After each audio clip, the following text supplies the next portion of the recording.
প্রথমেই সকল বন্ধুকে আমার ছোট্ট ইউটিউব চ্যানেলে স্বাগত।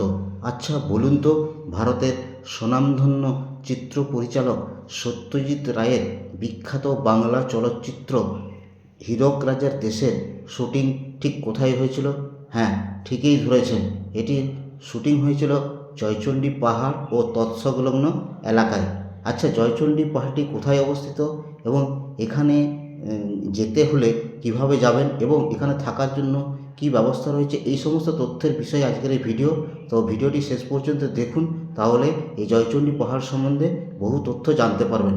জয়চণ্ডী পাহাড় আমাদের রাজ্য তথা পুরুলিয়া জেলার অত্যন্ত জনপ্রিয় একটি পর্যটন কেন্দ্র। এই পাহাড়টি পুরুলিয়া জেলার রঘুনাথপুরের নিকট অবস্থিত।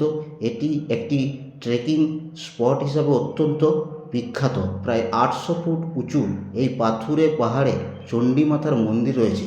জয়চণ্ডী পাহাড় রক ক্লাইম্বিংয়ের জন্য অত্যন্ত সুপরিচিত। জয়চণ্ডী পাহাড় পুরুলিয়া জেলার রঘুনাথপুর মহকুমা শহর থেকে প্রায় 2 কিলোমিটার এবং আদ্রা থেকে 4 কিলোমিটার দূরে অবস্থিত। পাহাড়ের চূড়ায় ওঠার জন্য প্রায় 520টি সিঁড়ি রয়েছে। পাহাড়ের চূড়ায় উঠে এই পাহাড়ের চারপাশের যে অনবদ্য প্রাকৃতিক শোভা দেখা যায়, সেটা অবশ্যই হেঁটে পাহাড়ে ওঠার কষ্টকে নিমেষেই ভুলিয়ে দেয়।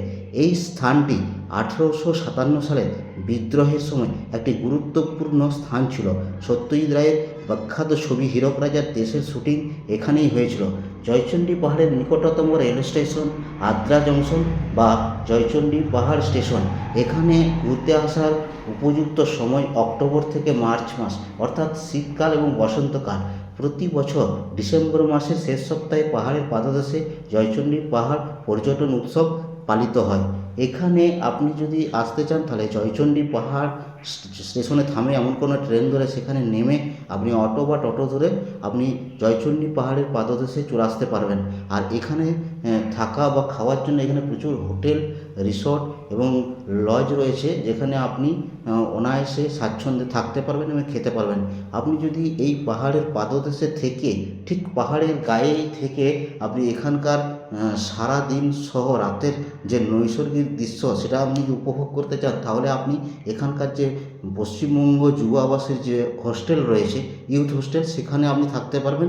জয়চণ্ডী পাহাড় ইউথ হোস্টেল রয়েছে, সেখানে থাকতে হলে আপনাকে আগে থেকে বুকিং করে আসতে হবে। পশ্চিমবঙ্গ সরকারের যে ওয়েবসাইট রয়েছে ইউথ হোস্টেলের, সেখানে গিয়ে আপনাকে রুম কিংবা ডরমিটরি বুক করে এখানে আসতে হবে। এখানে শীতকাল বা জানুয়ারি মাসে থাকতে হলে আপনাকে অবশ্যই বুকিং করে আসতে হবে।